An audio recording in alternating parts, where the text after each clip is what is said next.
Griffith Park, Los Angeles. 4,210 acres of trails, canyons, and hills sitting in the eastern Santa Monica Mountains, visible from almost anywhere in the city. It holds the Griffith Observatory, the Greek Theater, the Los Angeles Zoo, the Museum of the American West, 2 golf courses, a carousel, and miles of hiking trails that wind through some of the most beautiful wild terrain inside any American city. What the brochures don't mention is the body count. The story of Griffith Park tells of a piece of land that has been swallowing people whole since 1863 and possibly longer. It is a story about stolen inheritance, a dying man manipulated on his deathbed, a young woman's rage, and a sequence of disasters so consistent that even skeptics have trouble explaining it away. Whether you believe in curses or not, the history of this land is real. The deaths are real, and the strange events that have accumulated here across more than a century and a half are not the product of imagination. Before there was a Los Angeles, the hills and canyons now called Griffith Park were the heart of a Spanish land grant called Rancho Los Feliz. The Spanish government had been issuing these massive parcels of California land to favored subjects and settlers since 1784. Rancho Los Feliz was considered among the finest of them. Writers of the era described it as the most fertile land in Southern California, with the grandest stands of oak, the clearest springs, and the most productive vineyards. By the 1860s, it was the property of Don Antonio Feliz, a bachelor who lived there with his sister Soledad and his niece, a young woman named Doña Petranilla. Petranilla had grown up on the ranch. She had every reason to believe that when her uncle died, the land would pass to her. Don Antonio had no children of his own. She was his family. In 1863, smallpox hit the rancho. The epidemic spreading through Southern California at the time was devastating, and Don Antonio Feliz was not spared. As the disease took hold, Petranilla was sent away from the property. The stated reason was to protect her from infection. What happened while she was gone is the root of everything that followed. 2 men arrived at the bedside of the dying Don Antonio. One was Don Antonio Coronel, a well-connected figure in Los Angeles and a former mayor of the city. The other was a lawyer named Don Antonio. Together, they produced a will. Witnesses from the ranch, several workers with the surname Paco, signed off on it. The will left the entire rancho to Don Antonio Coronel. Soledad, Don Antonio's sister, received some furniture. His godson received a few horses. Petranilla received nothing. There is a version of this story that says the dying man wasn't even capable of consenting. According to accounts that circulated for decades afterward, a stick was attached to the back of Don Antonio's head so that when the will was read aloud to him, the stick would force him to nod. Whether that detail is literally true or embellished, the legal outcome was not in dispute. A judge upheld the will. Coronel took the land. Petranilla came home to find herself an orphan of her own inheritance. She did not accept it quietly. What Petranilla said in the moments after she understood what had been done to her has been recorded in multiple forms.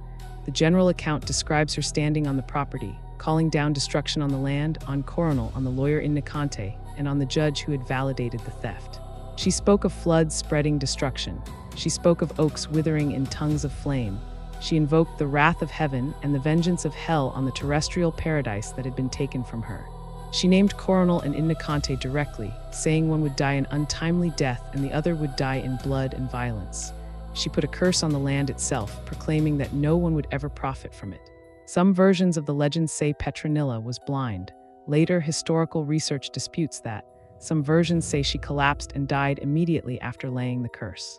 Historical records suggest she actually lived for another 34 years, dying of a heart condition. What the legend compressed into a single dramatic death was, in reality, a long life marked by dispossession and grief. The curse began working almost immediately. Within a short time of taking ownership, Don Antonio Coronel's family began dying. Disease and misfortune moved through them. When Coronel himself eventually died, he left the land to his widow, who remarried. Her new husband attempted to seize the property in a bitter divorce. The land then changed hands to Charles V. Howard, who reportedly was shot and killed. After Howard, the rancho passed to Elias Jackson Baldwin. His nickname was Lucky, but that moniker proved false. He tried to develop the land and failed completely. Cattle sickened, crops failed. He was forced to sell just to cover his debts. After Baldwin, a San Francisco financier named Thomas Bell took ownership. Bell died in a fall down the staircase of his Sonoma County mansion. There were accounts suggesting he had been pushed. In 1882, a Welsh-born businessman named Colonel Griffith Jenkins Griffith purchased the rancho. His first name and his last name were the same. His military title was almost certainly invented. Historical evidence suggests the only rank he ever legitimately held was a position with the California National Guard. Griffith had made money through mining speculation and carried himself with aristocratic pretensions, but by some accounts, he was a genuine visionary. He looked at the hills of Rancho Feliz and saw possibility. What he built there was an ostrich farm. A man named Dr. Charles Sketchley had the actual idea. The thinking was that ostriches were exotic enough to draw visitors from the city, and visitors would then be interested in buying the surrounding lots that Griffith was developing. The farm operated and people did come. But strange things began happening almost immediately after Griffith took possession. In 1884, a violent and unusual storm swept through. Lightning struck and destroyed several of the old oak trees on the property. Ranch workers claimed afterward that they had seen Don Antonio Feliz himself riding through the rain. They described him appearing in the storm, directing the chaos from horseback. One area of the park, known as B Rock, became particularly associated with his presence. Workers reported seeing a figure there repeatedly, something they identified as the ghost of the man whose land this had once been. Griffith himself was apparently troubled by these reports. According to the accounts that survived him, he refused to visit the property except at midday, when the light was full and there were no shadows to hide anything. At night, the ostriches stampeded. Nobody ever adequately explained why. The birds would break into panic after dark, running in blind terror across the property. The farm never turned a profit. When Griffith finally foreclosed on the operation, Burkett did not accept the loss gracefully. He armed himself with a shotgun and went looking for Griffith. He found him outside Old Calvary Cemetery, now the site of Cathedral High School. He fired. The shot connected and wounded Griffith badly. But Burkett had loaded the weapon with birdshot instead of buckshot. The finer shot was not lethal. Believing he had killed his former partner, Burkett immediately took his own life with a revolver. Griffith survived. By 1896, Griffith had reached his limit with the land. He donated 3,015 acres of Rancho Feliz to the city of Los Angeles to be used as a public park. Some historians have suggested the donation was partly motivated by tax considerations and partly by his inability to successfully develop or sell the property. Whatever his reasons, the gift was made. The era of Rancho Feliz was over. The era of Griffith Park had begun. 2 years later, in 1898, the city's most prominent citizens gathered in the newly donated park for a festive celebration. The influential men of Los Angeles toasted their good fortune about the new public asset that had come to them at no cost. According to the journalist and writer Horace Bell, who documented this account, the celebration was interrupted at midnight. A gaunt figure appeared at the head of the table. The assembled guests described a face that was skeletal and hollow. The figure identified itself as Don Antonio Feliz. It then invited an assembled party to dine with it in hell, and that it had brought a company of subdemons as an escort. The guests fled. The party ended. Whether the account is literally true, embellished, or completely fabricated by Bell depends on whom you ask. Several local historians have dismissed the entire curse narrative as Bell's invention, but Bell's critics have never been able to fully explain what came next. In 1903, Griffith was on vacation at the Arcadia Hotel in Santa Monica with his wife, Mary Agnes Christina Mesmer. During the trip, he became convinced she was part of a Catholic conspiracy to poison him and seize his fortune. He shot her at point-blank range, but she survived. At his trial, testimony established that Griffith, who publicly maintained he never touched alcohol, was in private a serious drinker prone to paranoid delusions. He was convicted and sentenced to 2 years at San Quentin prison. His reputation was destroyed. The city refused his subsequent offers to donate money for a public observatory and a Greek theater, turning down the funding until after he was dead. Griffith J. Griffith died in 1919 of liver disease. His name remained on the park, but the city made sure he received as little credit as possible for anything while he was alive. Griffith Observatory and the Greek theater were eventually built using funds he had set aside, but only after he was no longer there to see them. On October 3, 1933, the curse made its most catastrophic statement. It was the height of the Great Depression. The federal government had been funding public works projects all across the country. In Los Angeles, more than 37 workers had been brought to Griffith Park to clear brush, build trails, and do construction work throughout the property. They were earning 40 cents an hour.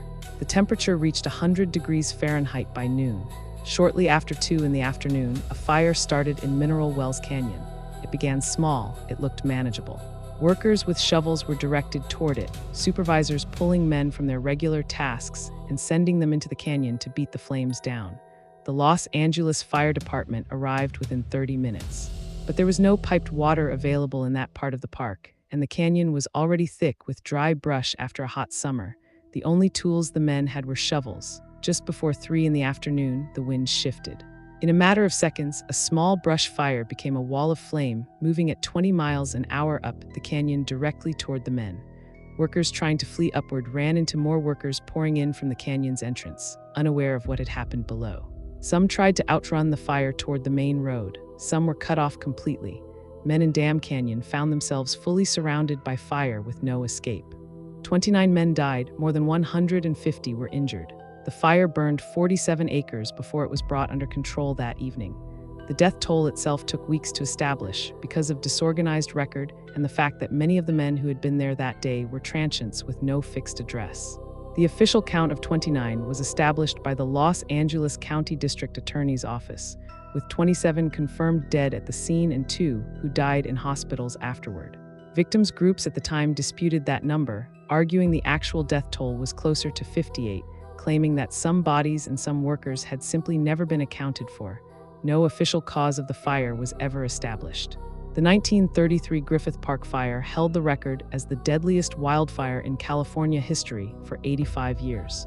The ghost sightings in Griffith Park have continued without significant interruption from the 19th century to the present day.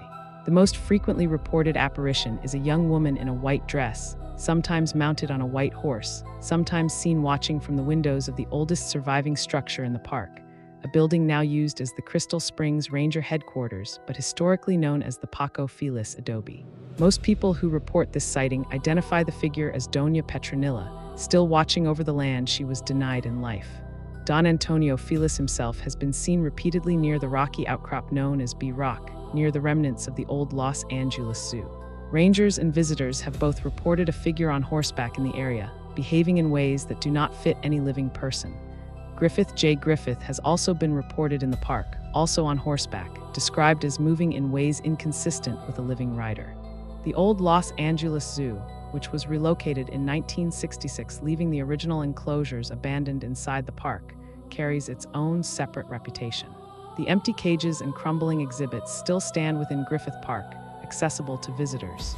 People who have entered the area describe an overwhelming feeling of dread. Zoo employees during the operations years reported encounters they could not explain. Body parts and human remains have been found in and around the old zoo grounds on more than one occasion over the decades. There are other reports as well. A ghostly figure has been seen descending the steps near the old merry-go-round and disappearing before reaching the bottom. Some visitors have reported seeing what they describe as the ghost of Walt Disney near the same carousel, which Disney used to ride with his daughters when he was developing the concept that would eventually become Disneyland. There's also witnessed sightings of the same woman in white as well as shadow figures lingering around the ride. What can be said with certainty is this: Griffith Park today welcomes 10 million visitors a year. While most visitors enjoy a wonderful time, the history has recorded that every single private owner of the land suffered significant and often violent misfortune. A curse was spoken, and in the 160-plus years since that moment, the land has produced flood, fire, attempted murder, successful murder, a man who shot his wife in the face, 29 men burned to death in a canyon, and an unbroken chain of ghost sightings that has not slowed down in the modern era. Subscribe to Paranormal Depths for the strangest and most compelling cases from around the world.